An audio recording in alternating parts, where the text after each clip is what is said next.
Samsung শুধু একটি company নয়, বরং একটি সাম্রাজ্য। বিশ্বের সবচেয়ে tallest building Burj Khalifa and second tallest building Merdeka 118ও স্যামসাং নির্মাণ করেছে। ইভেন ভারতের লার্জেস্ট এথিলিন প্ল্যান্টটিও স্যামসাং এর কনস্ট্রাকশন কোম্পানি তৈরি করেছে।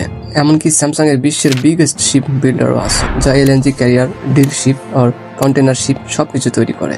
কারেন্টলি ভারতের জন্য একটি এলএনজি ক্যারিয়ার নির্মাণ করছে। কয়েক বছর আগেও এটি F-16 fighter jet and self propelled artillery গানসও তৈরি করত।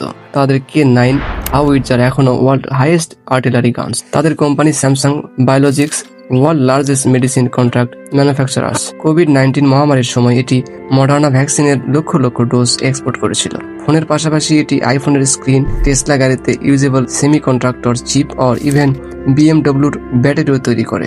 একজন সাউথ কোরিয়ান সিটিজেনের পক্ষে স্যামসাং হাসপাতালে জন্ম নেওয়া, স্যামসাং বিশ্ববিদ্যালয়ে পড়াশোনা করা, স্যামসাং নির্মিত অ্যাপার্টমেন্ট বসবাস করা, স্যামসাং ক্রেডিট কার্ড দিয়ে পেমেন্ট করা, স্যামসাং এর 5 স্টার হোটেল শিলা ও এভারল্যান্ড অ্যামিউজমেন্ট পার্কে ছুটি কাটানো, ইভেন স্যামসাং কোম্পানির লাইফ ইন্স্যুরেন্সের আওতায় মৃত্যু হওয়া সম্ভব।